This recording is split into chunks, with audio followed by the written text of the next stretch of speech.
ಈ happy new year ಬಂತಂದ್ರೆ ಸಾಕು, ಎಲ್ಲರಿಗೂ ಕೂಡ ಈ ವಾಟ್ಸಪ್ಗಳಲ್ಲಿ ಗ್ರೂಪ್ಗಳಲ್ಲಿ ಲಿಂಕ್ಸ್ನ ಶೇರ್ ಮಾಡೋದು ಬಂದ್ಬಿಡುತ್ತೆ. ಅಂಡ್ ಈ ಫೋಟೋಗಳು ಬಂದರೆ ಅದನ್ನ ಯಾರು ಕೂಡ ಡೌನ್ ಮಾಡಕ್ಕೆ ಹೋಗಬೇಡಿ. ಆ್ಯಂಡ್ APK ಫೈಲ್ಸ್ ಮತ್ತು ವಿಡಿಯೋ ಅನ್ನೋನ್ ನಂಬರಿಂದ ಯಾವುದೇ ಒಂದು ಲಿಂಕ್ಸ್ ಅಥವಾ ನಿಮಗೆ ಫೋಟೋ ವಿಡಿಯೋಸ್ ಏನೋ ಬಂದರೂ ಕೂಡ ಅದನ್ನ ಓಪನ್ ಮಾಡಕ್ಕೆ ಹೋಗಬೇಡಿ. ಯಾಕಂದರೆ ರೀಸೆಂಟ್ ಆರ್ಟಿಕಲ್ಸ್ ರಿಪೋರ್ಟ್ ಪ್ರಕಾರ ನಿಮಗೆ ಈ ನ್ಯೂ ಇಯರ್ ಅಥವಾ ಫೆಸ್ಟಿವಲ್ ಅಲ್ಲಿ ಈ ಥರ ಸ್ಕ್ಯಾಮ್ಗಳನ್ನ ತುಂಬ ಮಾಡ್ತಾರೆ. ಯಾಕಂದರೆ ಎಲ್ಲರೂ ಕೂಡ ಅವರ ಫ್ರೆಂಡ್ಸ್ಗಳಿಗೆ ವಿಷಸ್ ಅನ್ನ ತಿಳಿಸ್ತಿರ್ತಾರಲ್ವಾ, ಅದಕ್ಕೋಸ್ಕರ ಶೇರ್ ಮಾಡ್ತಾರೆ ಅಂತ. ಸೊ ಯಾವುದೇ ಒಂದು ಫೋಟೋ ಅಥವಾ ವಿಡಿಯೋ ಹಿಂದಿನ ಅದರಲ್ಲಿ ಬಿಹೈಂಡ್ ಕೋಡಿಂಗ್ ಇರುತ್ತೆ. ಸೊ ಮಾಲ್ವೇರ್ಗಳನ್ನ ಆ್ಯಡ್ ಮಾಡಿ ನಿಮ್ಮ ಮೊಬೈಲಲ್ಲಿ ಅದು ಡೌನ್ಲೋಡ್ ಆದ ತಕ್ಷಣ ನಿಮ್ಮ ಮೊಬೈಲಲ್ಲಿ ಇರುವಂಥ ಪೂರ್ತಿ ಡೇಟಾ ಕೂಡ ಸ್ಕ್ಯಾಮರ್ಸ್ಗಳಿಗೆ ಸಿಗುತ್ತೆ. ಸೊ ಅದಕ್ಕೋಸ್ಕರ ಅದನ್ನ ಕ್ಲಿಕ್ ಮಾಡಬೇಡಿ.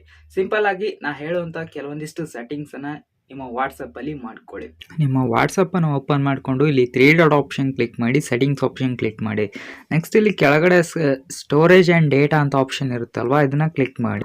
ವೆನ್ ಯೂಸಿಂಗ್ ಮೊಬೈಲ್ ಡೇಟಾ ಅಂತ ಇದೆ ಅಲ್ವಾ, ಸೊ ಈ 4 ಆಪ್ಷನ್ ಎನೇಬಲ್ ಆಗಿರುತ್ತೆ. ಇದನ್ನ ಅನ್ಟಿಕ್ ಮಾಡಿ ಇಲ್ಲಿ ಓಕೆ ಆಪ್ಷನ್ ಕೊಡಿ. ನೆಕ್ಸ್ಟ್ ಈ 2 ಆಪ್ಷನ್ಗೂ ಕೂಡ ಇದನ್ನೇ ಸೇಮ್ ಆಪ್ಷನ್ನ ಎನೇಬಲ್ ಮಾಡಿ. ನೆಕ್ಸ್ಟ್ ಇಲ್ಲಿ ಪ್ರೈವಸಿ ಅಂತ ಇದೆ ಅಲ್ವಾ, ಇದ್ರ ಮೇಲೆ ಕ್ಲಿಕ್ ಮಾಡಿ. ಕೆಳಗಡೆ ಸ್ಕ್ರೋಲ್ ಡೌನ್ ಮಾಡಿದರೆ ಇಲ್ಲಿ ನೋಡ್ಬೋದು ಅಡ್ವಾನ್ಸ್ ಅಂತ ಒಂದು ಆಪ್ಷನ್ ಇದೆ ಅಲ್ವಾ, ಇದನ್ನ ಕ್ಲಿಕ್ ಮಾಡಿ.